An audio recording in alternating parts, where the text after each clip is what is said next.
உங்களை நினைச்சாலே உள்ளமெல்லாம் துள்ளுதையா.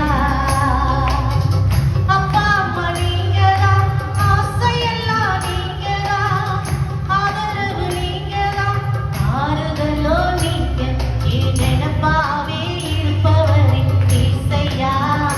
உங்களை நினைச்சாலே உள்ளமெல்லாம் துள்ளுதையா. எத்தனை பேருக்கு ஆபிரகாமை போல நாங்கள்